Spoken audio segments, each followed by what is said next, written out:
Paz de Deus, irmão Oswaldo. Tudo bem? Respondendo a pergunta do irmão aí a respeito, né, de Melquisedeque, né, o rei de Salém que apareceu a Abraão, né, é um sacerdote eterno, né. Então, irmão, Melquisedeque é uma teofania, né, do próprio Deus, tá? Do próprio Pai, porque ele veio confirmar o seu filho na classe sacerdotal eterna, o verdadeiro sacerdócio. Porque Cristo é o cumprimento de toda a lei. E os sacerdotes terrenos seriam imperfeitos, né? Não tinham condição de perdoar pecado. E não tinha condição de ser um mediador entre Deus e os homens, por causa das suas fraquezas. Então, Melquisedeque é o próprio Deus, o próprio Pai, tá? Ele se manifestou, tá? Com esse nome de sacerdote Melquisedeque. Porque Cristo, ele era da tribo de Judá. E na tribo de Judá não tinha a linhagem sacerdotal. Tá? A linhagem sacerdotal só podia se levantar sacerdote da tribo de Levi. Tinha que ser da casa de Arão. E Cristo não era da linhagem de Davi, da casa de Arão. Ele era da tribo de Judá. Então, Deus, né, se manifestou como Melquisedeque, né, e ele jurou, tá, que o seu filho seria sacerdote eternamente, segundo a ordem desse Melquisedeque, que na verdade era o próprio Deus. Tá? Então, essa é a realidade, sabe, irmãos? Então, aqui diz aqui em Gênesis 14, né? 14, verso 18. Melquisedeque, que era rei de Salém, né? Salém é a abreviação de Jerusalém, né? E sacerdote do Deus Altíssimo. Então, esse personagem aqui, o próprio Deus criou ele, certo? Para afirmar um sacerdócio de Cristo aqui na terra. Então, ele veio do céu. Essa classe de sacerdote veio do Pai. Porque quem podia ser sacerdote no lugar do pai seria o filho. Por isso que os filhos de Arão eram sacerdotes da casa de Arão. Os filhos dele foram sacerdotes, porque quem ocupava o lugar era o filho. Quem ocupa o lugar do rei é o príncipe, é o filho do rei. Então, por isso, Deus, então, já, né, tomou essa providência, apareceu Abraão, o abençoou, e Abraão deu o dízimo para ele de tudo, que Abraão reconheceu que ali seria a teofania, a aparição, na comunhão. Ele sabia que era o próprio Deus ali que veio, né? Tanto é que ele diz que o menor é abençoado pelo maior. Então, Abraão recebeu ele naquela comunhão, sabia. Uma coisa bem interessante aqui, que o sacerdote, né, Melquisedeque, quando ele apareceu a Abraão, o que ele fez? Olha o ato dele. Ele trouxe pão e vinho. Olha os dois elementos que ele trouxe: pão e vinho. Por quê? Porque o pão já era o símbolo do corpo do seu filho, a igreja. Então, o pão ali é o corpo, tá? E o vinho representava o sangue do seu filho que ia ser derramado na cruz. Então, ele trouxe pão e vinho a Abraão, entendeu? Então, é o próprio Pai manifestado em Melquisedeque para confirmar o sacerdócio de Cristo. Porque Cristo, sim, é um sacerdote permanente e eterno. Entendeu, irmãos? Porque aquele sacerdote da classe de Levi tá? Ele iria se acabar, porque ele era imperfeito, como de fato acabou. Por isso que hoje não tem dízimo, não tem mais nada. Por quê? Porque acabou, né? Os pastores trouxeram aí o dízimo, continua não. O dízimo foi um pacto da tribo de Levi, para o sacerdote. Ah, mas isso acabou. Esse sacerdócio terreno, não sei, né? Porque o povo dirigia-se ao sacerdote confessando seus pecados, e o sacerdote uma vez no ano entrava, né? Para falar com Deus, fazia o sacrifício e intercedia pelo povo. Mas aí o sacerdote também cometia pecado. Então ele tinha que fazer sacrifício pelo pecado dele também. A Bíblia diz que então o sacerdote só fazia comemoração de pecado, aniversário, porque não tinha condição de perdoar pecado, né? O sangue de touros, de bode, né, de carneiro, não tinha. E o sacerdote também era imperfeito. Aí Deus veio e trouxe um sumo sacerdote, né? Fiel, né? Perfeito, né? E que fez um sacrifício como o Cordeiro de Deus uma vez só e apagou todos os nossos pecados, né? E ele hoje é mediador de uma nova aliança. Ele é o mediador entre Deus e os homens, porque ele é eterno, tá? Ele é eterno, ele é divino. É isso, irmão Walter, entendeu? É isso a explicação. Estou dando aqui ó, o meu parecer por irmão, tá bom, meu caro irmão? E Salmo 110, tá? Uma confirmação, né? Salmo 110 diz assim: O Senhor Deus, tá? O Senhor com letra maiúscula, o Senhor Deus disse a meu Senhor, que é o Filho, o Senhor, o Pai, Deus disse ao meu Senhor, Davi disse, né? Davi está dizendo essas palavras. Quer dizer, o pai, vamos traduzir, disse ao filho, quer dizer, o Senhor Deus disse a meu Senhor, o rei, sente-se do meu lado direito até que eu ponha os seus inimigos debaixo dos seus pés. Tá? Então, o pai fez essa promessa para o filho. E o filho está lá agora, sentado à direita do pai. Ele está lá. E está cumprindo isso aqui. Até que eu ponha os seus inimigos debaixo dos seus pés, como está lá em 15, né, de 1 Coríntios. Convém que Jesus reine. Ele está lá, mas ele está governando a sua igreja. E convém que ele reine até que haja posto todos os inimigos debaixo dos seus pés. Ora, o último inimigo que ele há de derrotar é a morte. E quando a morte for derrotada, se cumprirá a palavra. É, né? Derrotado foi a morte na vitória, entendeu? Aí lá está escrito que então o mesmo filho, né? Ele, quando ele vencer a morte, vencer tudo, ele vai entregar o reino que está na mão dele. Ele venceu tudo, cumpriu todas as coisas, ele vai entregar ao Pai, tá? Para que o Pai seja sobre todos e em tudo, tá? Entendeu? Porque ele, através do sacrifício, ele disse: Todo o poder me foi dado, nos céus e na terra, e debaixo da terra, e diante de mim se dobrará todo o joelho. Ah, isso aí foi o Deus, o Pai, outorgou ao Filho todo esse poderio. Mas quando terminar essa missão, ele disse que vai entregar ao reino ao Pai, né? Ele vai entregar o reino ao Pai. Então, o Senhor Deus fez este juramento, Pai, e o Pai não voltará atrás. Falou para o filho assim: Você será sacerdote para sempre, na ordem do sacerdote de Melquisedeque.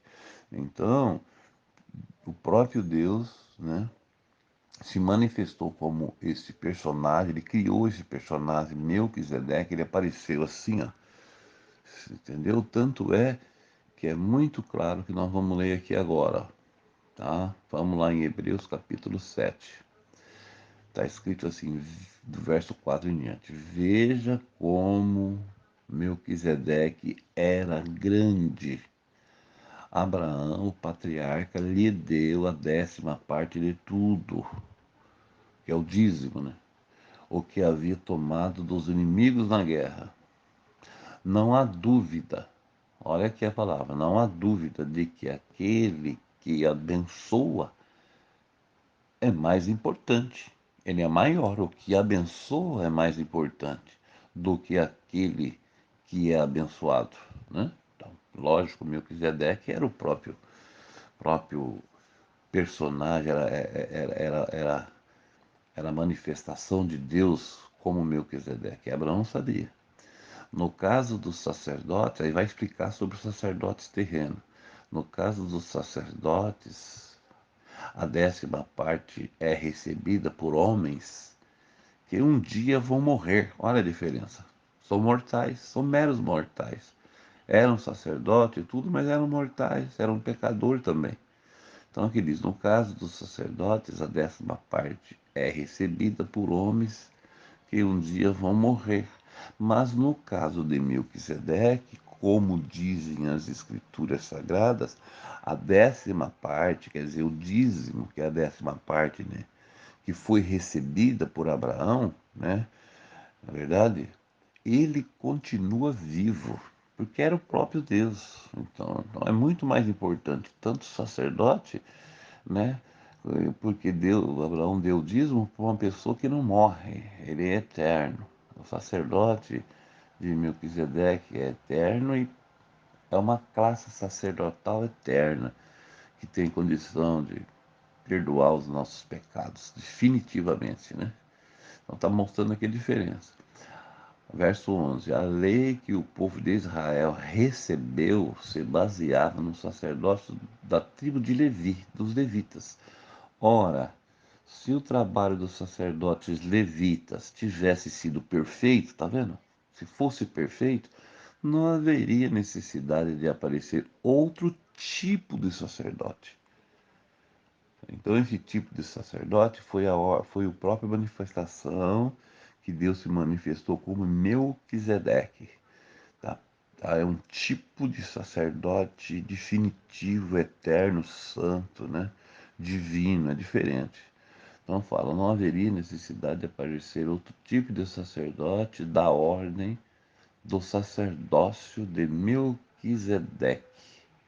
Essa ordem é a classe, é da ordem, quer dizer, da classe de um sacerdócio de Melquisedeque, é uma classe eterna, tá?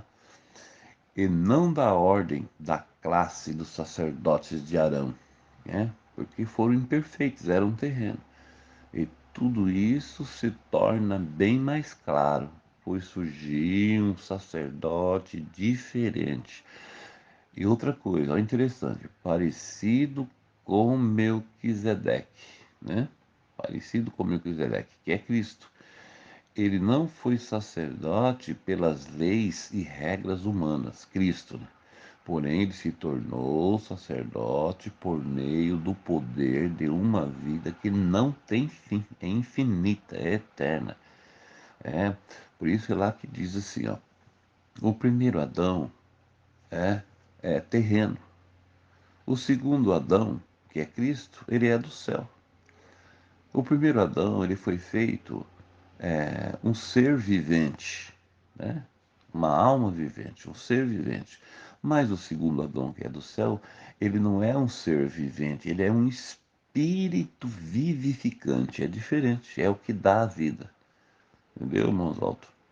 Porque as escrituras sagradas dizem: você será sacerdote para sempre, na ordem, né, na classe, no modelo, né, de o sacerdócio de Melquisedeque, tá? Que é o próprio Deus nesse personagem Melquisedeque. Esse Melquisedeque foi Deus usou para criar uma classe sacerdotal, porque senão não tinha como Cristo ser levantado como sacerdote, porque a tribo que Jesus pertencia era Judá e não tinha, na tribo de Judá não podia se levantar ninguém como sacerdote.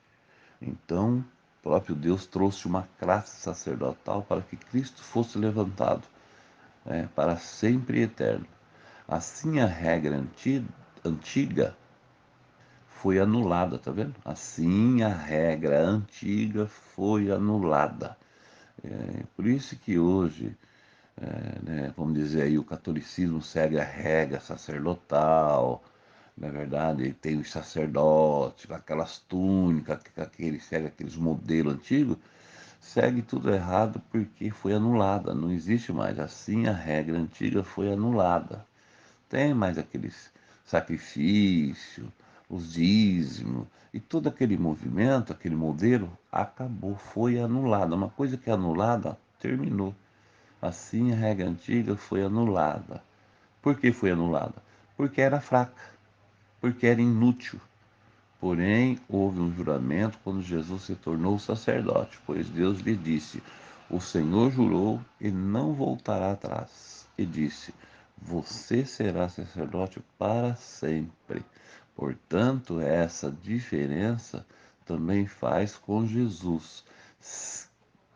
Também essa diferença também faz com que Jesus seja a garantia de uma aliança melhor e perfeita. Há ainda outra diferença. Os outros sacerdotes foram muitos. Morria um, levantava outro, morria outro, levantava outro, ia sempre levantando, né? E Cristo não. Cristo não. Cristo é um só. O sacrifício é um só. É sacerdote, é só ele. Nunca mais aparecerá outro, né? Então lá foram muitos porque morriam e não podiam continuar no seu trabalho. Não podia continuar. Morria, tinha que levantar outro. Mas Jesus vive para sempre, e o seu sacerdócio não passa, o seu sacerdote não passa para ninguém. Olha aqui, ó. Mas Jesus vive para sempre, e o seu sacerdócio não passa para ninguém. Não vem outro assumir, se empossar daquele ali, porque morreu.